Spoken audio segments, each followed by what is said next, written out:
Hi అండి. అందరూ ఎలా ఉన్నారు? బాగున్నారా? నేనైతే చాలా బాగున్నాను. మీరందరూ కూడా చాలా చాలా బాగుంటారని అనుకుంటున్నాను. ఈరోజు కాస్త త్వరగా చేశానండి పనులు. ఎందుకు అంటే దుర్గాష్టమి కదా! అది కాకుండా నేను చాలా రోజులయింది ఇంటికి రాక. ఇంటికొచ్చి మొత్తం క్లీన్ చేసుకునేసరికి కొంచెం టైం పట్టింది. అయినా కూడా ఫాస్ట్‌గానే అయింది పూజ ఈరోజు. పూజ మొత్తం పటాలన్నీ కడిగేశాను.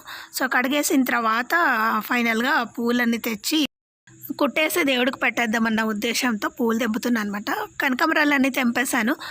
ఈ మధ్య కొంచెం త్వరగా అంటే తొందరగా మేము వచ్చినప్పుడంతా కనకాంబరాలే కుట్టేసి పెడుతున్నాం కాబట్టి కొంచెం తక్కువే కనకాంబరాలు. ఇంకా లేకపోతే ఆ గిన్నె మొత్తం కనకాంబరాలే ఉండేవి. 2 మూరలు అయ్యేవన్నమాట కనకాంబరాలు. కాస్త తగ్గాయి. మేబీ వర్షం వల్ల కావచ్చు.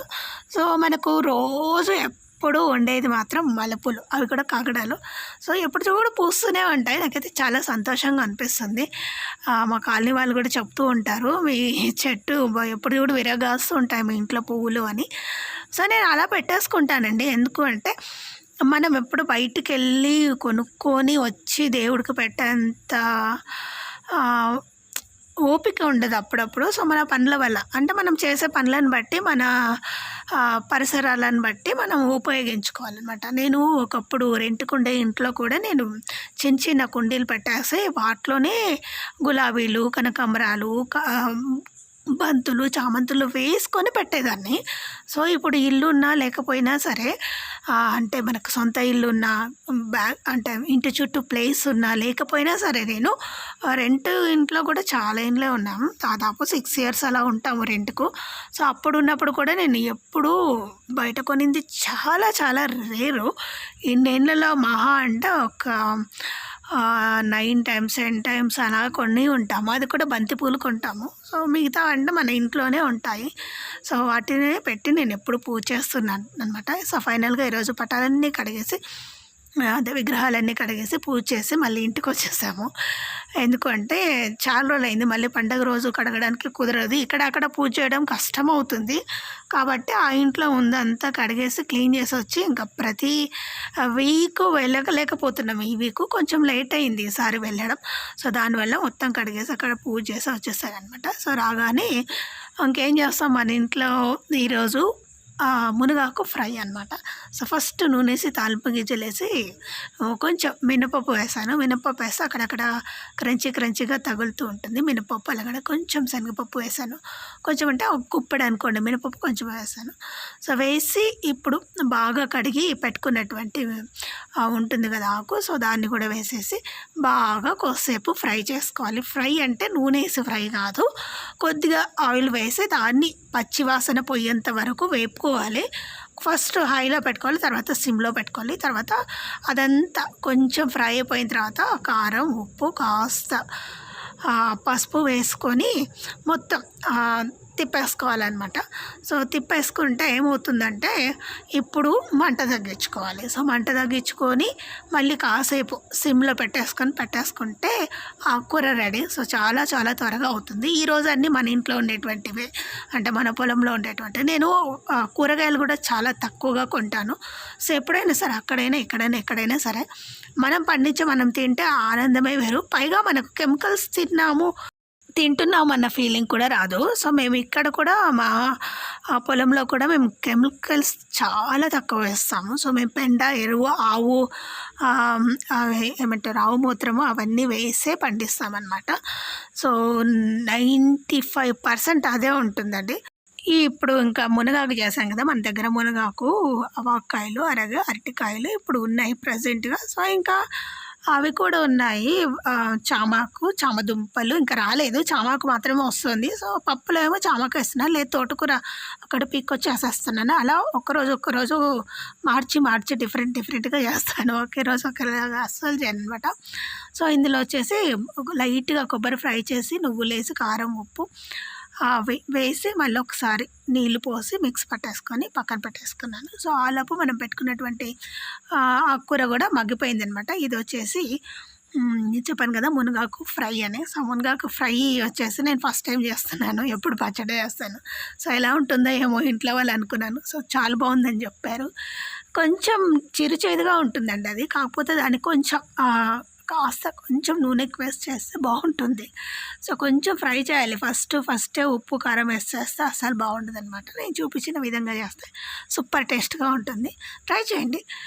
ట్రై చేసి బాగుంటే నాకు కింద కామెంట్ చేసి చెప్పండి. బాగాలేకపోయినా కూడా చెప్పండి. ఇంకొకటి వచ్చేసి ఇక్కడ మనం అక్కడ అరటికాయలన్నీ కోసి పట్టేసుకున్నాను ముందే, మీకు చూపించడానికి ఒకటి కోసి చూపించాను. తర్వాత గిన్నె తీసుకొని దాంట్లో నూనె వేసి తాళ్ళం గింజలు వేసి అవి చిటపట్లు ఆడిన తర్వాత కరివేపాకు ఉల్లిపాయలు వేసి జస్ట్ ఫ్రై అయిన తర్వాత మనం కడిగి కట్ చేసి పట్టుకున్నటువంటి అదే ఉప్పు నీళ్ళలో వేసుకున్నటువంటి అరటికాయలు ఉన్నాయి కదా, అవి కొంచెం పెద్దగా కోసుకోవాలి, మరి ఫ్రైలా కాకుండా. సో మనం మిక్సీ పట్టుకున్నటువంటి కొబ్బరి అదే నువ్వుల పొడి సో వేసి దాంట్లో కొన్ని నీళ్ళు వేసి మిక్సీ పట్టేసుకున్నాం కదా, అది కూడా కొంచెం నీళ్ళేసి మరిగేంత వరకు ఉంచుకుంటే సరిపోతుంది. ఇప్పుడు దీంట్లోకి చింతపండు అయినా వేసుకోవచ్చు. నేనైతే బాగా నీళ్ళలో ఉడకపెట్టుకున్నటువంటి చింతకాయలు అనమాట. ఇప్పుడు చింతకాయల సీజన్ కదా, మన దగ్గర చింతకాయలు చాలా ఉంటాయి. సో వాటిని ఉపయోగించుకుంటాను సీజన్ బట్టి. సో చింతపండు చాలా తక్కువగా, అలాగే వాక్కాయలు, చింతకాయలు, ఇంకా మామిడికాయల సీజన్, 3 సీజన్లో మాత్రం పులుపు, ఆ పులుపు కంటే ఈ పులుపు చాలా మేలు చేస్తుంది అనమాట. ఫ్రెష్ ఫ్రూట్స్తో సమానం అనమాట ఇవన్నీ. సో ఆ చింతకాయలు కూడా ఉడకపెట్టి చింతకాయల రసం వేసాను అనమాట. వేస్తే సూపర్గా ఉంది.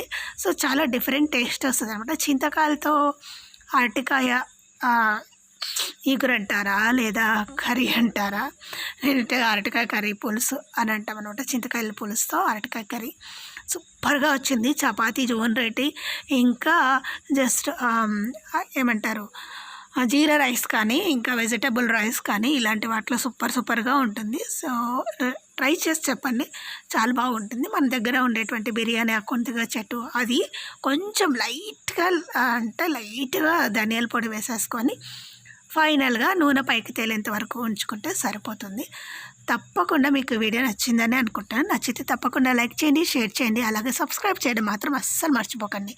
అలాగే మీ ఫ్రెండ్స్ అండ్ ఫ్యామిలీ మెంబర్స్ గ్రూప్లో కూడా మన ఛానల్ షేర్ చేయండి. చూసారా, చాలా టేస్టీగా అలాగే సూపర్గా ఉంటుంది.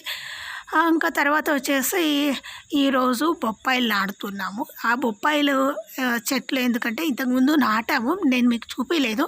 సో చాలా వర్క్ ఉంటుంది. సో ఈ సీజన్స్లో సూపర్ వర్క్ ఉంటుంది, ఎప్పుడు వర్క్ ఉంటూనే ఉంటుందండి ఈ రైతులకు వచ్చేసి. సో మేము కూడా అప్పుడు పెట్టాము కొన్ని, మళ్ళీ మధ్యలో ఏమైందంటే వర్షం వచ్చింది, కొన్ని చచ్చిపోయాయి, కొన్ని బతికాయి అనమాట. సో చచ్చిపోయిన చోట మళ్ళీ ఇంకొక వేరే చెట్లు పెట్టాలి కదా, అలా ఎక్స్ట్రా చెట్లు తెచ్చిపెట్టుకున్నాము. కొన్ని బతుకుతాయి, కొన్ని చచ్చిపోతాయి. మళ్ళీ చచ్చిపోయిందని మరి వేయకుండా ఉండలేం కదా.